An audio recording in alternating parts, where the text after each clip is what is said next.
This is your brain. This is your brain on drugs.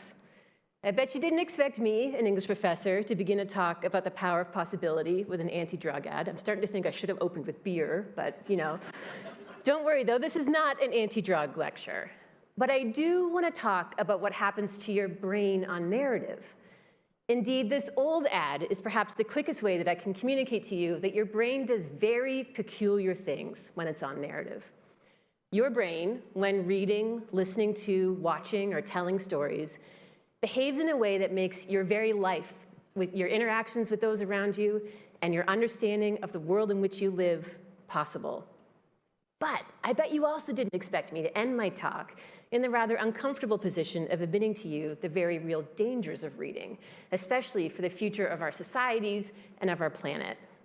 That's right, I, an English professor, am ultimately rather ambivalent about the power of narrative, as I recognize the full range of its possibilities, good and catastrophic.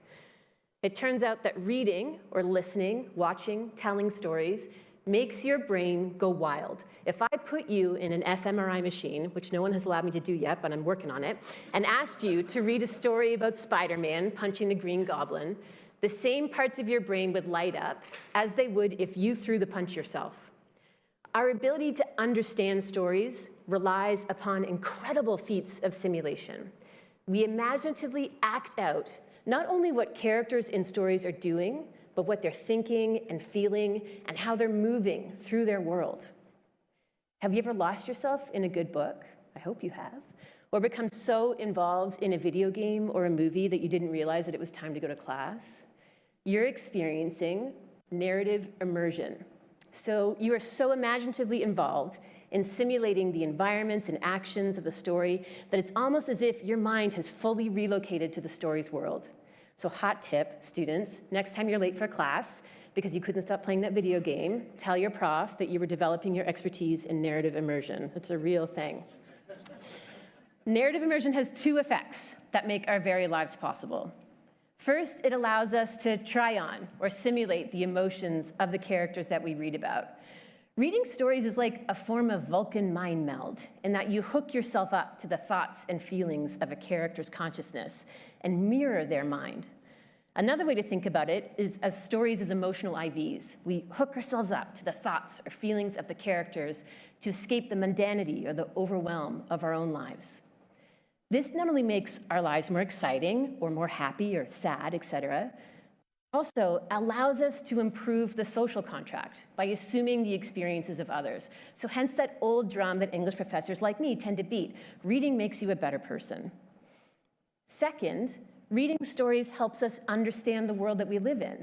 When we immerse ourselves in a story, we're not only simulating the inner worlds of characters, but also the physical world that they're moving around in. You want to go hang out on the wall with Jon Snow? Read Game of Thrones. You want things to be kind of boring in a parlor in old-timey England?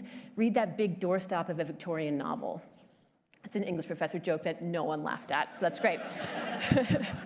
So that's the good news. Reading stories makes our very lives possible, in that it allows us to practice what it's like to have experiences other than our own, and live in worlds that otherwise may be totally unavailable to us. But here's the bad news. Reading stories can foster discrimination, and it can lead, or is perhaps leading, to the end of the world as we know it. Reading can make you double down on your own identity, and thus be less likely to try on the emotions of someone different than you. Readers are much more likely to simulate the experiences and emotions of someone who belongs to their in-group, think here of race, class, gender, sexuality, than characters who don't belong to that group, meaning that often our own reading confirms our implicit biases by simulating familiar experiences. The same goes for world building. If we repeatedly practice building one type of world when we read or watch or listen to stories, we're more likely to make that world a reality in our real lives.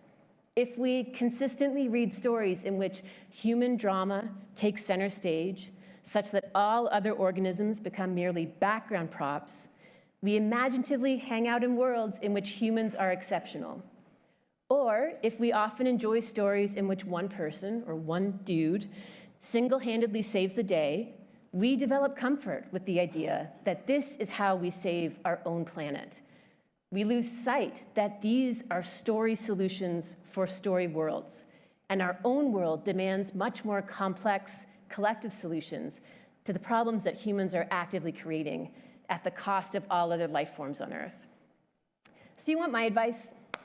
Read adventurously. Seek out characters who are nothing like you and try them on for size. Transport yourself to wholly unfamiliar worlds and do the mental and imaginative work of building and inhabiting them. Force yourself out of your comfort zone and into experiences, emotions, and realms that you couldn't possibly have access to otherwise. In other words, choose wisely, friends. The possibilities of stories are endless and very real. Thank you very much.